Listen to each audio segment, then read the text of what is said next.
له کار روزګار لوېدلی ولس اوس کرۍ ورځ د یو غړپ اوبو د پیدا کولو په لټه په یو کوچني خو له نفوس په ډکه دغه پلازمینه کې د اوبو په بېسارې توګه کمښت او په تیرو 3 میاشتو کې د ځمکې لاندې اوبو 3.5 متره ښکته تلل هغه ستونزې دي چې خلک یې سخت اندېښمن کړي.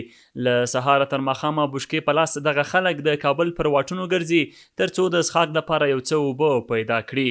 اوبه خو دلته هېڅ څاګانې اوبه نه لري، چا چې برمې وهلې دي دا نور څاګان ټولې وچې سوي دي، دلته اوبه نشته. اوس موږ چې اوبو پسې راځو موږ له کاره باره بیخي لیدلي یاستو. والله اوبو دپاره راغلم، کور کې اوبه نه وي، پوه شوې، اوبو قاطي ده بیخي دا کلي کې ټولې څاګانې وچې دي بیخي.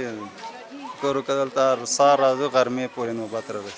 د پلازمینې کابل د نورو سیمو ترڅنګ د کمپنۍ باغ داود سیمه هم یو له هغو سیمو ده چې د ځمکې لاندې اوبه یې په بېسارې توګه ښکته تللي چې د ډېرو کورنیو څاګانې یې وچې شوي دي چې له امله یې اوس لوی او واړه بشکې په لاس کرۍ ورځ د اوبو د پیدا کېدو په لټه ستړي او ستومانه ګرځي.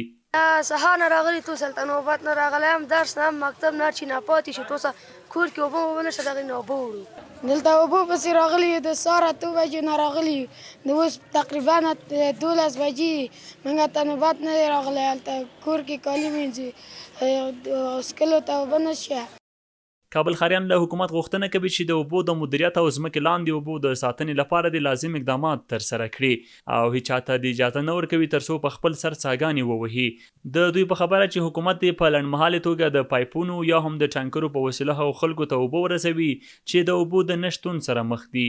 دوی دغه راز زیاتوي چې حکومت دې د خلکو ستونزو ته پر وخت د حل لار پیدا کړي. مشکلات خو بیچارهګان اوبه نه لري، غریب خلک دي، ورو متر په 3000 روپۍ کېږي، څه کوي د چا وسه نه کېږي، خلک ځان ته ډوډۍ نه لري. له حکومته دغه غوښتنه لرو چې دغه بیچارهګانو غم وخوري، د اوبه یو غم ورته وخوري. اوبو مشکلات ډېر دی، دغه ساحه دغه خلک دغه ټول د تشویش د اوبو لري چې بیخي نور وچې نه شي او خلک حیران پاتې دي چې کوم بل خواته پناهنده نه شي یا بل نه شي د اوبو په خاطر باندې. غوښتنه دا ده وروره چې دلته په دغه منطقې کې دغه خلکو ته وروره برمه ووهي یا وروره د نلو بندوبست وکړي چې دا خلک د مشکلاتو له اوبو نه خلاص. په ورته مهال بیا د اوبو او انرژۍ وزارت اقلیمي بدلونونه، وچکالي، د نفوسو زیاتوالی او له اوبو زیاته استفاده د اوبو د کمښت عمده عوامل یادوي.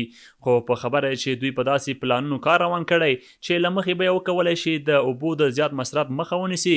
د دوی په خبره چې ښاریانو ته د عامه پوهاوي پروګرامونو ترڅنګ تازه د پنجشیر ولایت د شاه و عروس بند څخه کابل ښار ته اوبه راتېروي تر څو د خلکو ستونزو ته تر ډېره رسیدګي وشي. دا تر پلان داسې باید د خلکو پوهاوی شي د زیات مصرف څخه راګردان شي.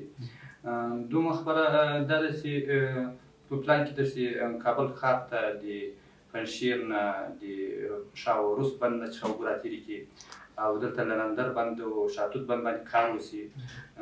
دا بیا انشاءالله د ځمکې لاندې اوبو تغذیې لپاره غټ اثر لري. بل په پلان کې دا ده چې عام سیندونه دي یا چکدمونه دي، دا په پلان کې دي چې چکدمونه جوړ شي په هر ځای کې او د ځمکې لاندې اوبو تغذیه شي.